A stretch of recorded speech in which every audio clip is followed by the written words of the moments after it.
Welcome to the Interventional Glaucoma podcast, brought to you by Aqueous Vision. Join us for unscripted discussions about the latest innovations in interventional glaucoma with leading ophthalmologists in the field. In this episode of the Interventional Glaucoma podcast, Dr. Ahmed and Professor Gazzard are joined by Professor Carl Sheridan to talk about aqueous humour dynamics and 3 facts that all ophthalmologists should know. Let's listen in. Welcome back, everyone, to another episode of Interventional Glaucoma, the podcast. We had on the show the other day Carl Sheridan talking about trabecular meshwork, biology, anatomy, and some of the really exciting scientific developments that there have been in TM cellular understanding at a really microscopic level. We're going to talk today about aqueous humour dynamics. So aqueous humour production, aqueous humour outflow in the broader sense, looking at post-Schlemm's canal drainage, as well as variations in aqueous humour with age, with disease, and perhaps even the normal behaviours of that. So with us here today is Ahmed, my co-host, who needs no introduction, I'm sure, and Professor Carl Sheridan from Liverpool. So, Carl, can we kick off, I think, with you just saying for us, giving us a general overview of aqueous outflow from aqueous formation to when it leaves the eye? Yeah, sure. Thanks for having me again. As we all know, aqueous humour is produced from the ciliary processes and then drains out through primarily 2 pathways, the conventional through the TM, Schlemm's, and unconventional, uveoscleral. It's about up to 96% through the conventional pathway. And this is through the trabecular meshwork, then into Schlemm's canal, into the episcleral veins. Traditionally thought to be passive outflow, and there is an element of passive outflow. More and more appreciated is the dynamic element of the pulsatile pushing of the aqueous from inside of the eye out through the eye, and using valves within Schlemm's canal, so into valves within Schlemm's, and also the valves post Schlemm's canal, obviously preventing aqueous backflow into the eye. That's in a nutshell the kind of the traditional pathways of flow of aqueous.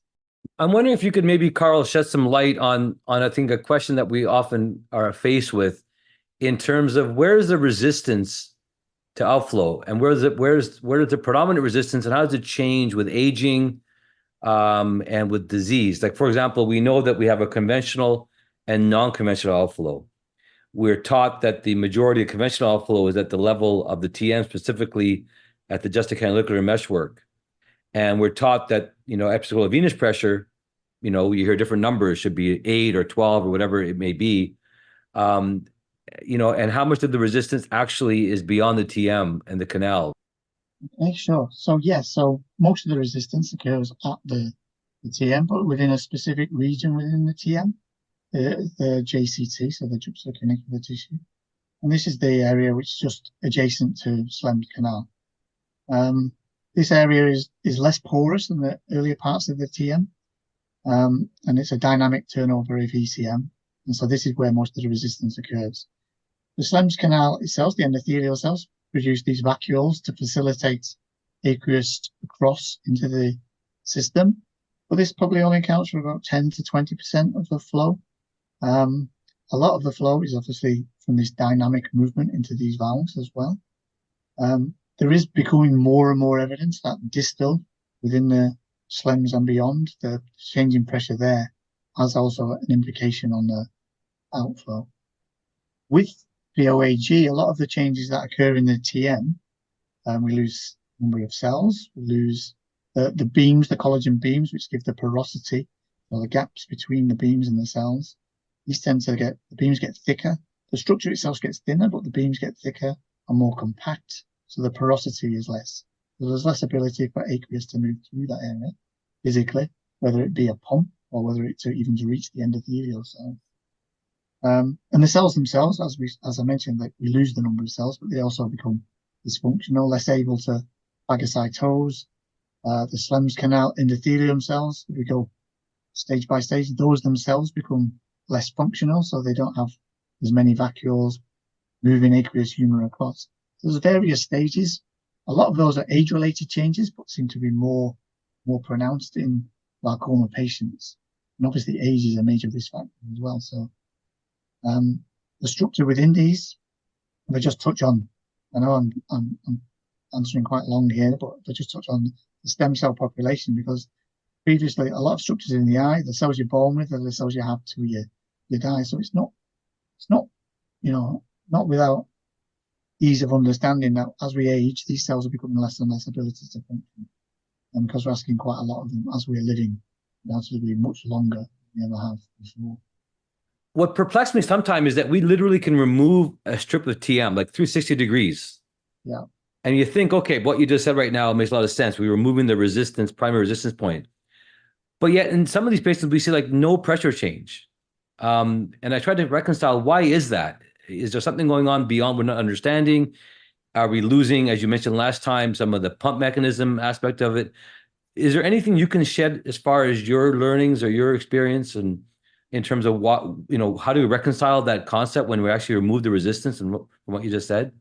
Yeah, well, there's probably a few things going on there. Obviously, it depends patient specific. It's very end stage, and the TM is almost just this stiff lack of cells. It's lost all its dynamic ability to move. Probably not functioning at all at that stage when you're removing it. As I mentioned earlier, the TM has this elastic property where it's constantly moving with each pulse. It's hard working. But if we lose that with loss of cells and loss of the elastic properties in the matrix, you're removing something which isn't working anyway. So at that stage, it's probably very end stage. It's too late to have had that effect. And also, in addition, there is probably something going on downstream as well. The TM cells in the Schlemm's canal and beyond communicating cellular, so they've lost that communication. There also could be disease within Schlemm's and beyond. There's something really, really fascinating in what you've said there, which is that is an idea that I've heard elsewhere as well. I think Professor Darrell Overby from Imperial here in London said recently at a meeting, which is that the idea that there is a physiological link and a communication between healthy trabecular meshwork and distal outflow channels. And that was something I really jumped on because I'd never considered that before a couple of months ago.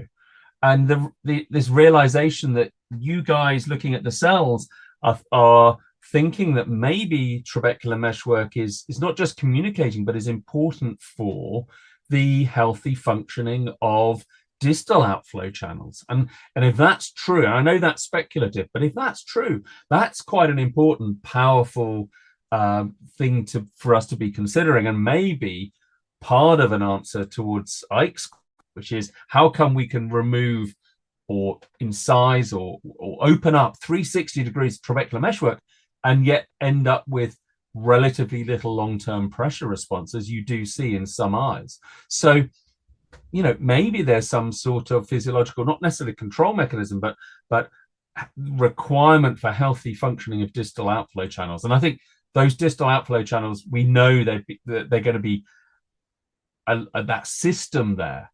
I think whether it's episcleral venous pressure or some form of gateway further down the path is going to be an important part of pressure control, because you can remove trabecular meshwork and yet see still high raised pressures. Because I think that's quite interesting, because that does have an impact on clinical surgical decisions that we may be making upstream of Schlemm's canal. Do we leave some healthy tissue behind when we're making holes or bypassing, excising and incising it?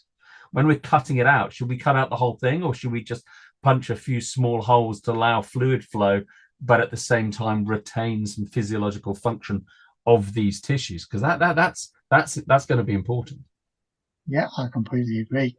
We do see it in the lab that we know we can take healthy TM or diseased TM, and that would have an effect, positive and negative, on downstream Schlemm's canals in the lab.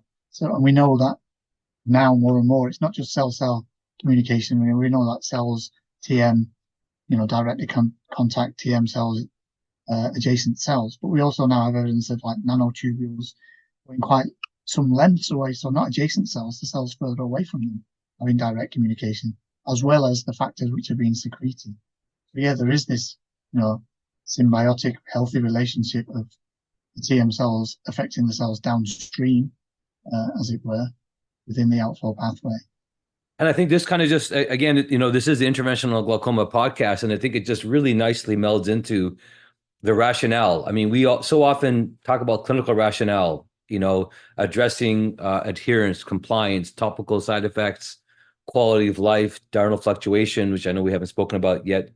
But there's probably a histopathological argument based on what we've heard last time and also this episode to reconsider when do we intervene. And I mean, Gus's work with SLT first line, interesting findings, which are explained, somewhat perhaps by better adherence. But maybe we need to think about perhaps we're doing something to the change of the course of the disease at the cellular level. And we're reducing the issues we get downstream by secondary changes by signaling or mechanical or outflow or nutritional or atrophy, whatever it is. I think it's fascinating to link the histopathology with the clinical evidence and the rationale for early intervention. I think that's a fascinating discussion, and more, I think we need to rely on our basic science to help to inform us. I think that's fascinating. We have a large group of ophthalmologists listening to this podcast. It'd be great to maybe talk about important facts that every ophthalmologist should know about aqueous outflow. I know that there's so many out there. Maybe we can each kind of think about one aspect of it to think about and how it relates to intervening early and try to preserve physiologic outflow. Maybe I'll start with you, Gus. What do you think? I mean, what do you think is an important fact that we need to share with our audience about aqueous outflow? For me, the one fact that I always pull out for the residents and the fellows working with me is around the diurnal variation in aqueous flow. There's lots of good long-term evidence that aqueous production is much less at night, and you'll be amazed how a lot of our juniors don't necessarily remember that from basic physiology or never came across it, and that's important. Maybe I'm not sure how important it is for interventional glaucoma mindset. It's certainly important for drug choice, and it's one of the several reasons why I tend to steer clear of nocturnal nighttime beta blocker use, except in very high pressure secondary glaucomas, because we have less aqueous production at night, and therefore anything that's going to reduce and try and turn off aqueous production is probably doing less overnight because there's less physiological aqueous production than it is during the daytime. And then if you're taking a beta blocker as well, then that's probably going to reduce your cardiac output and reduce your perfusion pressure. But in terms of interventional glaucoma and the idea of the interventional mindset, I think what's interesting about that is that maybe we're going to get differential effects and differential outcomes at different times of day from the same intervention. We're going to have to be careful how we construct our studies and our pressure outcomes for these MIGS devices and these interventions to really capture that variation. There's also, of course, an implication on what that means for outflow, because if we're producing less aqueous at night, and I think it drops to like a half of the normal production or less, how come the intraocular pressure does not vary by that much or more? We need to think about glaucoma more than just a single IP measurement or a single time point. And I think you've highlighted very nicely the considerations nocturnally as well, and not just thinking about outflow, but thinking about production. And the dysregulation and the decoupling of that regulation, likely is part of the pathology of raised IOP at different times of the day. And I think choosing the right treatment option to address that and timing it is part of our challenge in terms of where do we get that. So I think that's a great fact we need to consider, and we're finding better ways to hopefully measure those things going forward as well. Carl, what about you, man? What we like to share as an important fact, fun fact for our audience about aqueous humor and dynamics? Well, I'm now my mind's thinking about diurnal variation, because that's another kind of worms for me biologically, which is fascinating. But I'll stick to my other fun facts. So obviously the TM cells themselves are, fascinating cells. That's why I love them. We need to be looking after them, not wait until it's end stage. We know we've got the ability to rejuvenate because we've got the stem cells there. We can show it in some animal models with younger eyes, that they have this ability to not completely rejuvenate, but regenerate. Have that ability to get the functions back and increase the porosity and increase outflow. So that we should be targeting the TM cells because that's where the major problems are arising in the outflow, the change in resistance. So I think more understanding of that physiology, cellular and as a structure as a whole. I think that's a very, very important fact and to consider with our therapies, again, medications or otherwise, and the impact of what they do to our disease and to the natural outflow system over time. We've been taught to be plumbers, but maybe based on what we talked about today, we need to think of ourselves as plastic surgeons, where we actually rejuvenate, not actually just plumbing action, right? Maybe that might be a new way to think of us, to actually rejuvenate what we're doing, rather than just simply put holes into things or just simply just do plumbing, use plumbing examples. So something to think about.